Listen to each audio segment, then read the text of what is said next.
Guys, imikos-mikos na natin yan. Init.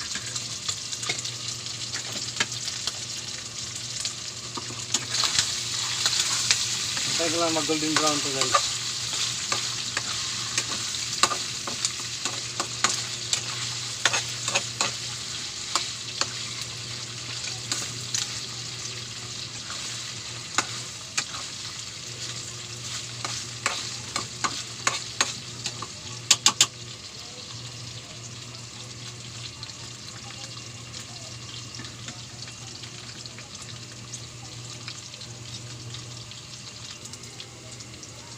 So guys, tanggalin ko na.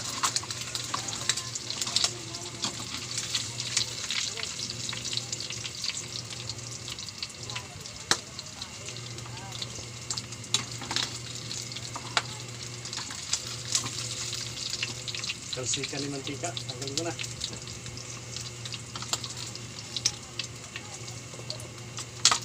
Aray.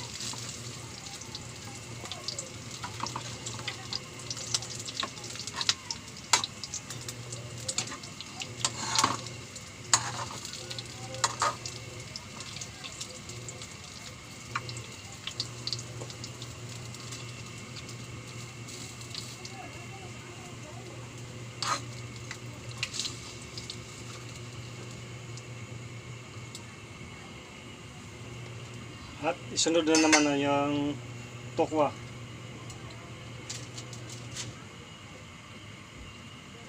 Okay guys, isunod na natin yung tokwa.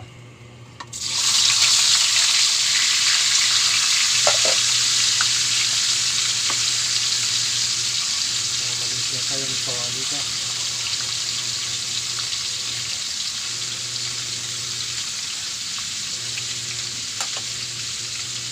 Pag nag-brown na yan, ibang ano naman, sibuyas naman kasunod yan.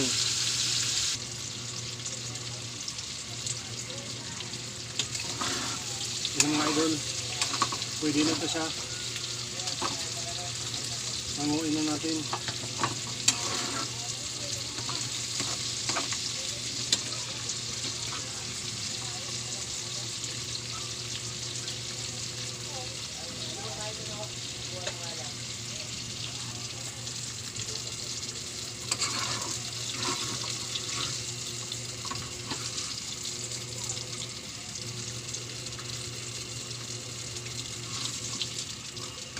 Kunti na lang. Malapit na.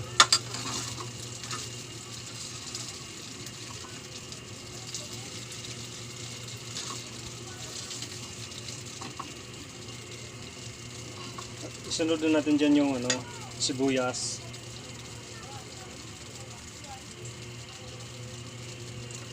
Hindi na pala ako naglagay ng bawang nito.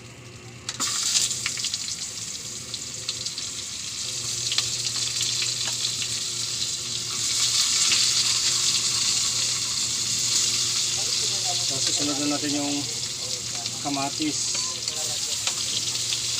Lagyan natin ng konting sili. Isang pirasong sili guys. Inat-gayat ko lang din.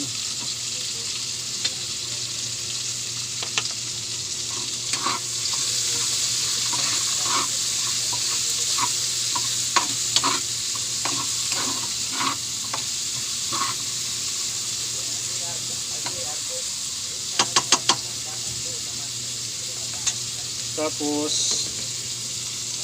ibuhusan natin yung karne kanina.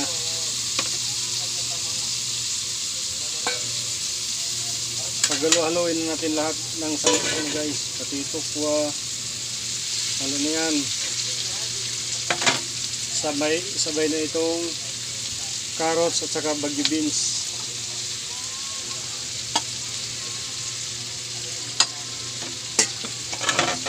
Saka lagyan natin ng oyster.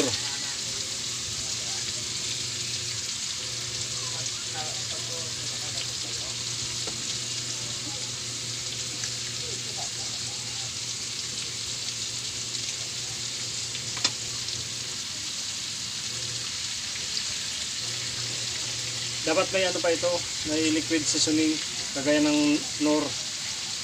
no liquid seasoning. Dapat meron pa ito kaso wala na, naubusan na kaya yan lang. Saka itong magic ng bayan.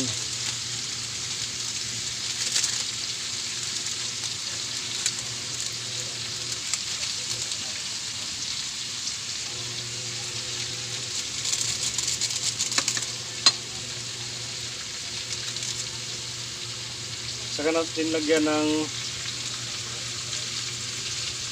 kaunting tubig.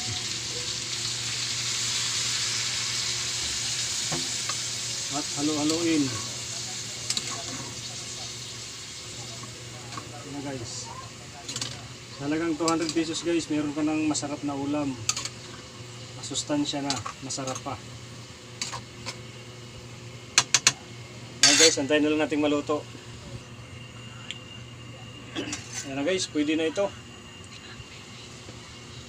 Hindi ko masyadong niluluto yung gulay.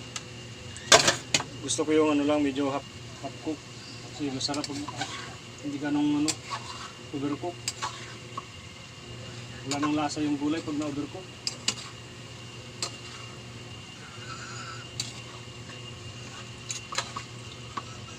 Okay guys. Sa mga gusto nagtitipid guys, sa halagang 200, wala pa nga itong 200, nasa 180 lang po ito. Pwede na kayo. Pwede nyo na itong lutuin ganito guys. Sa mga nagtitipid lang. So kung mayroon man kayo, so bakit magtitipid pa kung mayroon na pambili. Diba? So guys, thank you for watching.